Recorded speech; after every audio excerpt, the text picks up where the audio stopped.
नमस्कार, पल्लवी रेसिपीजमध्ये सर्वांचे खूप खूप स्वागत।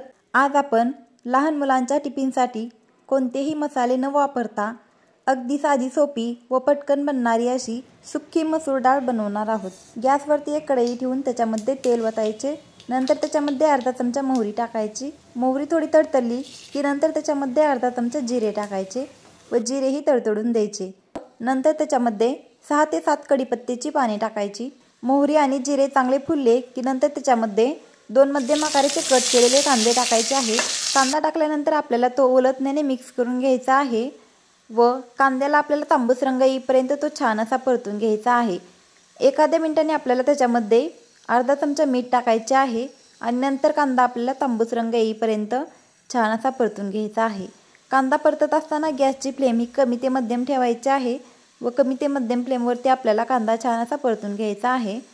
1 ते 2 मिनिटांनी कांदा थोडासा मऊ झाला की नंतर त्याच्यामध्ये अर्धा चमचा लसूण अद्रकची पेस्ट टाकायची। लसूण अद्रकची पेस्ट कांद्यामध्ये चांगली मिक्स करून घ्यायची व नंतर त्याच्यामध्ये लसूण खोबरे टाकायचे आणि मिक्स करून घ्यायचे। कांद्यासोबत लसूण खोबरे ही तांबूस रंग येईपर्यंत आपल्याला चांगले परतून घ्यायचे आहे। गॅसची फ्लेम ही कमी ते मध्यमच ठेवायची आहे। नंतर त्याच्यामध्ये अर्धा चमचा हळद टाकायची आणि मिक्स करून घ्यायची। इथे आपले लसूण खोबरे आणि कांदा परतत आलेला आहे।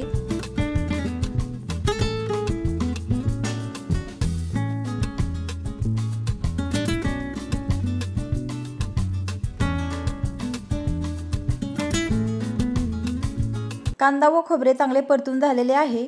नंतर त्याच्यामध्ये एक मध्यम आकाराचा कट केलेला टोमॅटो टाकायचा आणि मिक्स करून घ्यायचा। टोमॅटो ही आपल्याला मऊ होईपर्यंत तेलामध्ये परतून घ्यायचा आहे। व तुम्हाला जर भाजीमध्ये तिखट टाकायचे असेल तर तुम्ही आता तेलामध्ये तिखट टाकू शकता। मी ह्या भाजीमध्ये तिखट टाकलेले नाही। मी ही मसूर डाळची भाजी मिठाचीच बनवलेली आहे। व इथे आपले टोमॅटो, कांदा, खोबरे तेलामध्ये छान असे परतून झालेले आहे। नंतर त्याच्यामध्ये 1 ग्लासभर पाणी वतायचे आणि पाण्याला उकळी यायला लागली की नंतर त्याच्यामध्ये धुवून घेतलेली मसूर डाळ टाकायची, मिक्स करायची आणि 4 ते 5 मिनिटांसाठी झाकण ठेवून मसूर डाळ शिजवून घ्यायची।